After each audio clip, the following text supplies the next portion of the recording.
Welcome everybody to today's episode of Sip and Style. I am joined by a good friend of mine and client, Adam Saad. He is a multi-entrepreneur. He's got 3 businesses.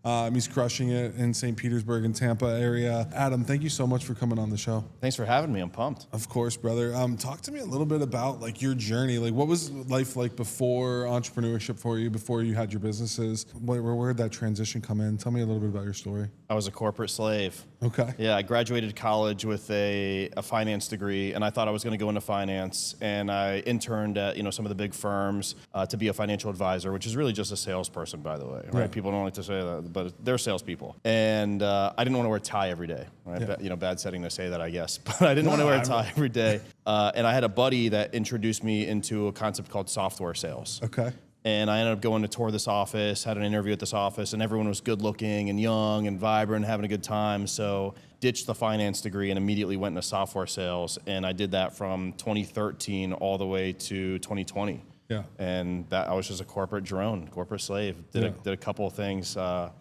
Sold marketing software, sold call center software. I was at Salesforce for 2.5 years. I was a #1 global rep at Salesforce, which was a lot of fun. I learned a lot there, but all those learnings and that journey propelled me into entrepreneurship in a pretty big way. That's awesome. So you went into some pretty hardcore sales for a little bit. Talk to me about that, because I could talk sales with anybody. I love it.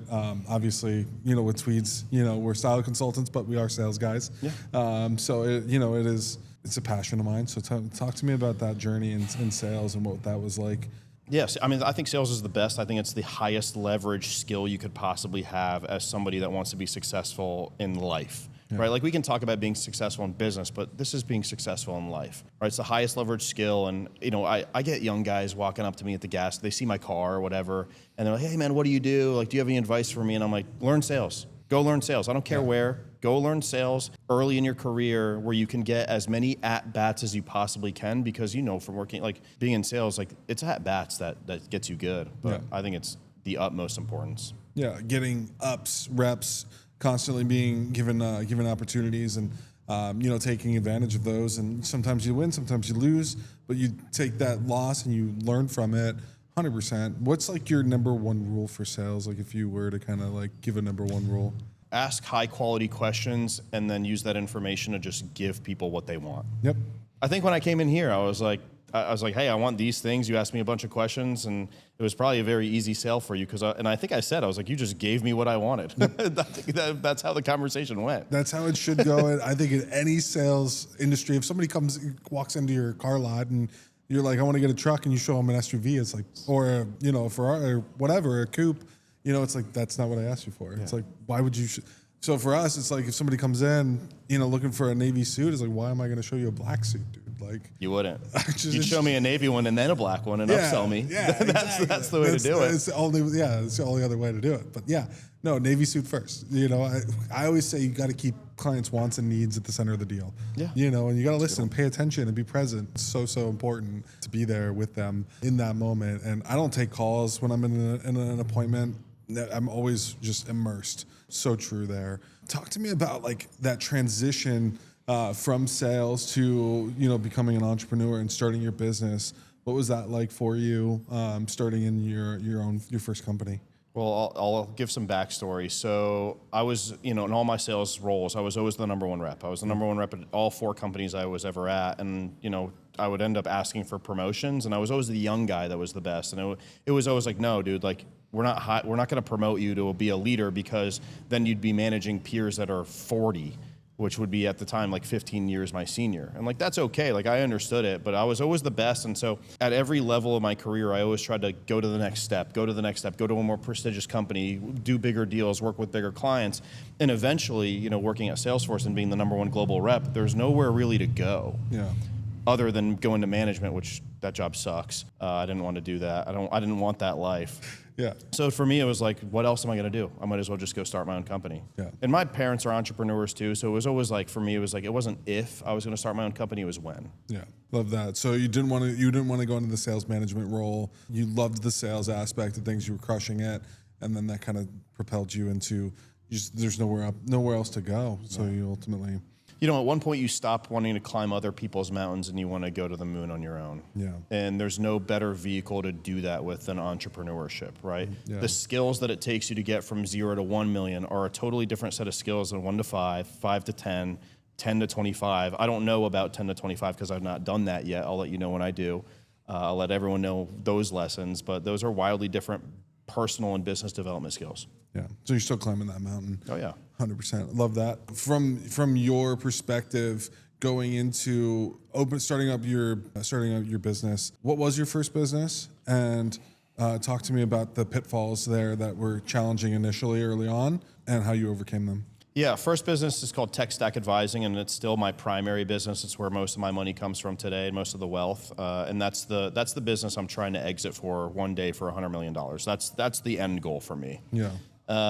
When I first started it, I left Salesforce and my other companies as being the hotshot sales guy, right? I could sell anything to anyone as long as there was a general mutual fit. What I very quickly realized that a lot of my skills were backed by a business card, right? When you're part of Salesforce and you say something, you have credibility. When you're part of $1 billion tech company, you say something, you have credibility. And then when I left, I lost all that credibility. And that was jarring. And it was I don't want to say it was a big hit to the ego, but it was more of a realization, I got to change the game. I got to change my ways to be successful. And so the first year in business, I only did 67 grand. I came from making 7 figures in a W-2 role to making 67 grand, and that was jarring. And there was never a bigger time in my career where I said, okay, it's time to level up. Yeah, dude, that's freaking awesome. Yeah. No, dude, and I could imagine, dude, because you have, Tweeds, we have, a lot of billboards all over the place, and we have a lot of credibility, from that aspect. So, jumping into your own thing now, that's definitely got to be a huge challenge to overcome. It's, hey, we're the new kid on the block. We don't have a lot of case studies to prove it from. So, and sales gets a lot harder when you don't have that credibility back. It does. It's what it ends up being is what I found is you just start asking people just to be, hey man, can you just work with me as a favor? Yeah. I think you like me, I like you. We had a good conversation. Can you just give me a shot? As just a nice guy. Yeah. And that's kind of how the sales process was for the first years. Dude, just give me a shot. Yeah. And I'll prove to you. I'm going to work my tail off to prove it to you that we're gonna crush it for you. But that essentially, when you don't have a brand or credibility behind you, that's what it becomes. Yeah. And thankfully to those customers that gave me a shot early on, a lot of them are still my customers today. Yeah. They're my dearest customers. I love all my customers, but they're my dearest, and I am just so appreciative to them. Yeah, it's so true. I remember when, it's exactly what it is. When I first started Tweeds, we were just a one-shop show. We didn't have the billboards yet. There was less credibility, 3-4 years ago when I first started. And yeah, going, and I would just run around asking people, hey, you want to buy a suit? Hey, you want to buy a suit? Literally all day long. I go on LinkedIn and DM people and, hey, you want to buy a suit? I'd love to, make, and I got a lot of no's, but I eventually got a lot of yeses too. And those clients are some of you, some of my dearest clients. So yeah. I love that.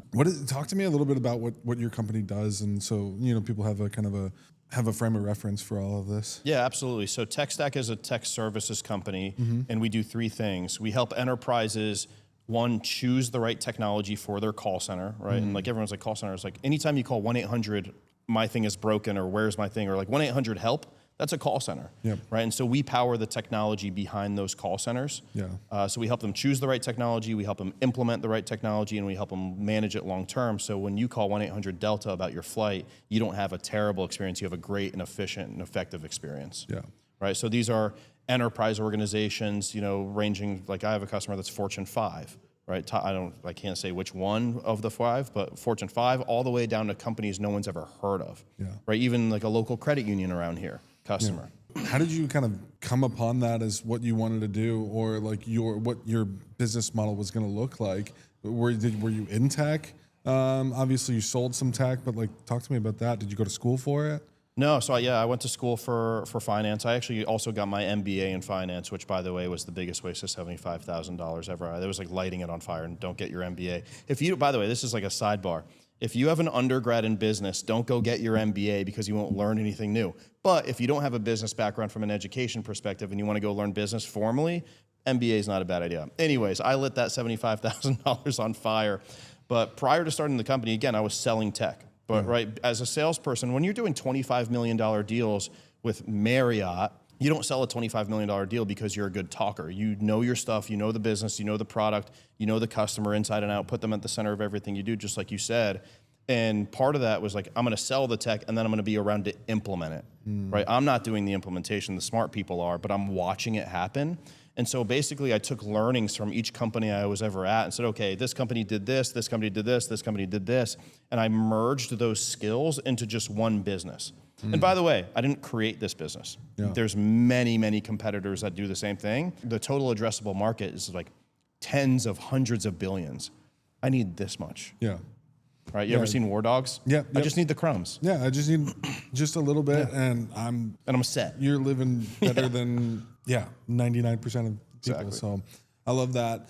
As far as like, I know business can be very challenging. Talk to me about your mindset through pitfalls, through challenges. Like, what pushes you forward? What drives you? What gives you that edge to kind of keep competing when shit's kind of flying off the handle a little bit?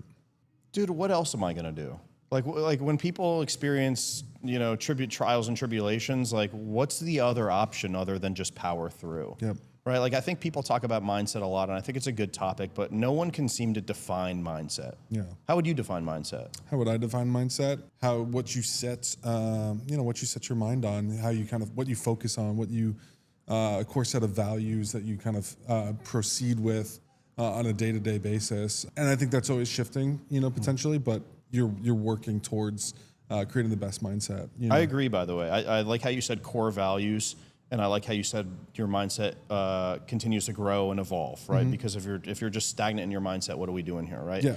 So the way I define mindset is how you view the world, right? Just how you view the game, right? The game of life, the game of business, how you just view the whole game. And I believe, like I think of it like a chess game, right? Yeah. Like chess, you can be like the most beginner player ever, and then you can have the grandmaster level 100, right? There's infinite moves in chess. There's infinite moves in life, and your mindset to me is like how you view the game of chess or how you view the game of life, and what moves do you understand how to make and when, and what strategies do you have? Like you said, core values, what you're focusing on, that's all just part of the game, and that's the mindset. And to your point, it does have to continuously evolve. And my mindset, it's like, what other choice do I have? Yeah. Like I make it binary. We're gonna do this or we're not. Yeah. Simple. Yeah. I love Alex Hormozy's mindset on a lot of it. He's like, fuck it, just do it. Like, I have to succeed, like I have to do this. He has a great saying. I love it when he just says, just do that. Just do that. Yeah. Just do that. Yeah. Like and to me, it's very, and like I've channeled a lot of that. I've listened to a lot of his stuff, and I thank him greatly, because I don't know if I'm where I'm at in business without listening to his content, truthfully. Yeah. Like his what was the big book? The Money Models book. Yeah. I bought like the $6,000 package, not because I really was interested in the content. I was like, dude, this is my way to thank you for all the free stuff you've given me forever. Yeah. I didn't need that. I didn't even read any of them. I was like, I'm good. And that's one of his big things in sales. It's like give, and then it worked. It works. It worked. I bought it. $6,000, whatever the whole thing was. I bought the whole. I was like, here, dude, take my money. You earned this. You definitely earned this. Yeah, he's crushing it. I love all his content. Yeah. But tell me, talk to me about some of your other businesses. So you have this, obviously, Tech Stack is your main one. But what else are you focusing? What else are you growing on? What's next? What does that look like? Yeah, so I'm part owner and CFO of Overtime Men's Health here in Tampa. So we have a clinic here in Tampa treating men and optimizing men, things like hair loss, PRP, stem cells, injury recovery with shockwave therapy, P-shots. So it's a specialty in-person clinic. And then nationally, we have a telehealth brand to optimize men, to get them on hormone replacement therapy like TRT and peptides. And again, it's all around optimizing men to be the best version of themselves they can possibly be. Yeah. Right, so that's been a really fun journey with my business partners, Jacob and Julian. And then the third thing I do is I own an investment company. Right, so we do a lot with trading options. We do a little bit of private equity work, but I would say that's probably the lowest on the totem pole in terms of my time. Yeah. The big opportunities for me are Tech Stack and Overtime. I think Overtime's going to the moon. Yeah, that's awesome. Tech Stack going to the moon, Overtime going to the moon. I mean, is there anything else that you're working on additionally to all of that, or is it just focusing on those and growing them? Focus is an interesting word. You've used focus a couple of times. I hear guys in my circle that say, I'm focused on, and then they'll name 5 or 6 things. Yeah. And to me, that's almost the antithesis of focus, right? So when I think about like, what am I focused on? I'm focused on tech stack, I'm focused on overtime, and that's pushing it. Yeah. And then I got my investment thing, and that's really pushing it, and that's why I put it at the very bottom. Like that's like super ancillary, very passive. Yeah. I can really only focus on 2 things, and that's really it. Yeah. And even that, again, it's a stretch. So I'm focused on those 2 things. Once those 2 things play out, then for me, I think long term is a family office, private equity, and investing in 4 or 5 companies as a part owner and a little bit of operator, and kind of the guy that's like, hey, he's built $100 million business. Here's this is the guy that can help us grow. Yeah, I think a lot of people would be curious to hear like a little bit more on the backside of your trading world, like what that looks like. I think and that's kind of the smallest piece of the pie for you, it seems, but. I think a lot of people, it's a buzzword, right? Options trading right now. A lot of guys are interested in it. Tell me a little bit about that. How do you know what to do there, and what's it's obviously the financial background, but tell me a little bit about that. Yeah, by the way, I didn't learn anything about trading in college or my MBA at all. They should teach it. They did some super baseline stuff, but it was nothing compared to what I had to just self-teach, right? Yeah. So I've been trading options for 5 years, and people are always excited about the options trading stuff, and the private equity is separate from that. But the options trading, and by the way, this is not financial advice. Nobody should do anything I'm talking about at all, right? So there's my disclaimer. There's my disclaimer. The options trading that I do, people talk about options trading and they think about buying options. And buying options, the knee-jerk reaction from everyone is like, oh, that's super risky. Yeah. And in my opinion, it is. Buying options can be extremely risky because if you just buy a normal option, basically what you're doing is you're saying, I think 3 things are going to happen. I think the stock is going to go up or down. I think it's going to go up or down by this much. And I think it's going to go up or down by this much by this date. So it's like a 3-leg parlay in sports betting. Yeah. Right? All 3 of those things have to happen. And if all 3 of those things happen in the 3-leg parlay, then you win a lot of money compared to what you bet. Yeah. Right? But the odds of those hitting are what? A little slim, right? And that's buying options. And people that buy options, they're making a bet and they're hoping they win big. And good for them. A lot of people have figured it out. Yeah. The way I do options is I sell options. The degenerate gambler that's buying options, I'm selling them the option. I'm the house. And guess what? The house always wins. The house always wins, right? And even when I lose, let's say they win, the buyer, the degenerate gambler, as I call them, let's say they win, I still win because the way that I sell options, I sell them covered. So I'm either saying, hey, I promise to buy this asset from you, or I promise to sell this asset that I already own. But either way, to me, it's like owning a property. I own an asset and I can either hold it or I can rent it. But either way, I'm holding an asset, cash, stock, whatever. How do you get into that? How do you do that? I was actually taught by a buddy, right? So when I first started my business, I had just left Salesforce with a 7-figure commission check. And I put $250,000 into Bitcoin. And this is 2021. $250,000 into Bitcoin. This is like, I think, February, March. $250,000 into the stock market because Warren Buffett said you should only invest in things you know really well. And to me, that was tech stocks. That's where I came from. If anyone remembers what happened in 2021 early, the tech market especially completely crashed.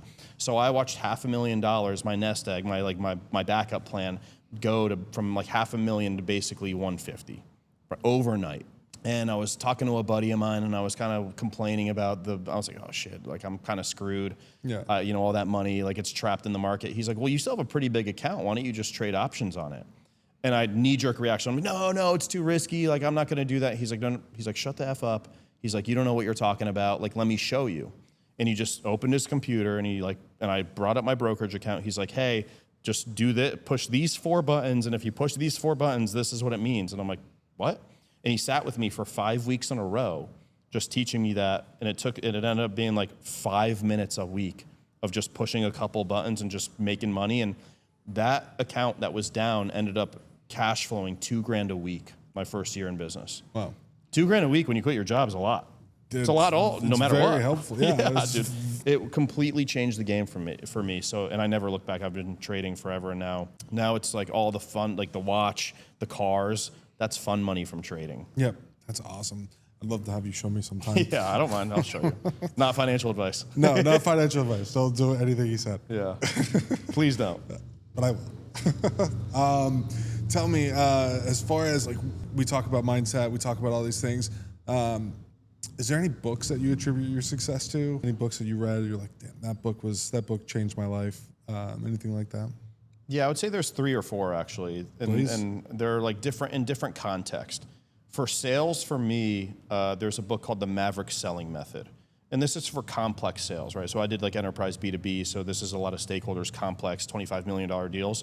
The Maverick Selling Method changed the game for me because basically what it taught me was it's not sales anymore. You're essentially a project manager with a quota. You have all these stakeholders and it's a big project. You have a lot of people, dependencies, and all you got to do is just herd cats and just take the sale from the beginning to the end as a project manager. Yeah. So that was crazy. That was like seriously changed the game for me.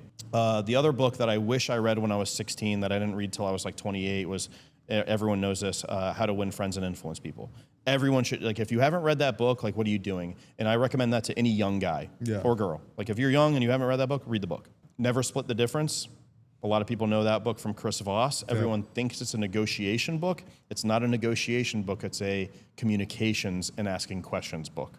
Also great for sales, great for business, great for going on dates, great for anything, great for dealing with your wife, anything. Yeah. Communications is huge. The last one, probably the most interesting for me, was a book called Think Again by Adam Grant.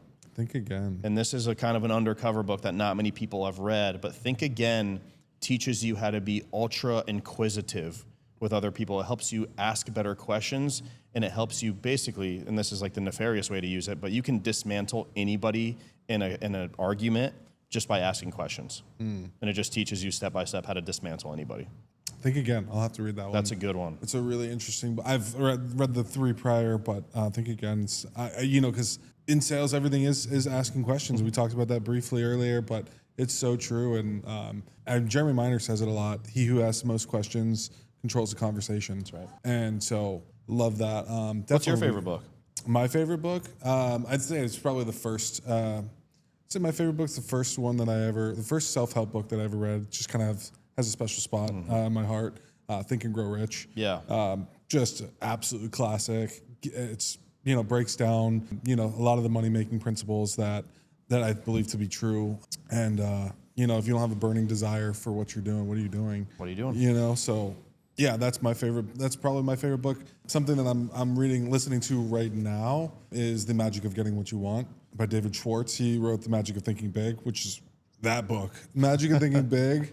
Such a good book. That book gave me a lot. That book actually took me from just barely, like my first year in sales here with Tweeds was good. My next year in sales with Tweeds was the best. Like, it was absolutely incredible. And I read that book in December, right before the new year of 2020, coming into 2025. And 2025 was unbelievable for me.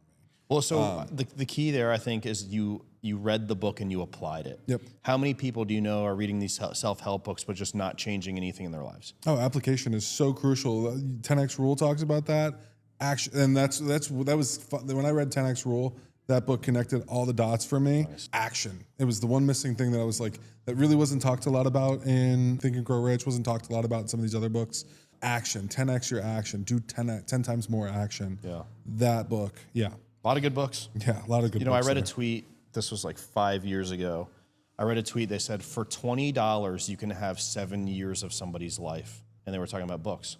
You can buy a book for $20. And how long did it take that person to write the book or to gather all their thoughts on the book or whatever? So true. Probably 5-7 years, right? Yeah. $20. Yeah. You can get 7 years of someone's life. Yeah, and we're talking, you could buy books by friggin' Bezos and Elon Musk and, all these guys that are doing it at such a high level. People don't do it.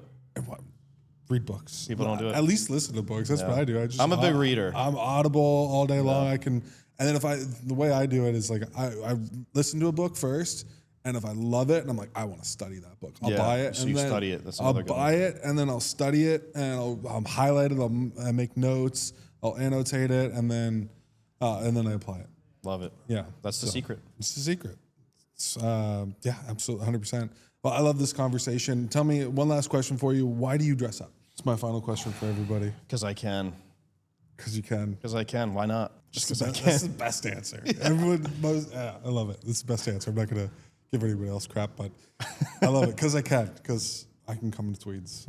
It's dope. I got three suits from you. Yeah. This place is awesome. Hell yeah. I appreciate you. 100%, dude. Yeah. Thanks so much for coming on the show. I really appreciate your time, sharing your wisdom, your knowledge with everybody with style. Let's have a little cheers. Yeah. Thanks, man. Cheers, brother.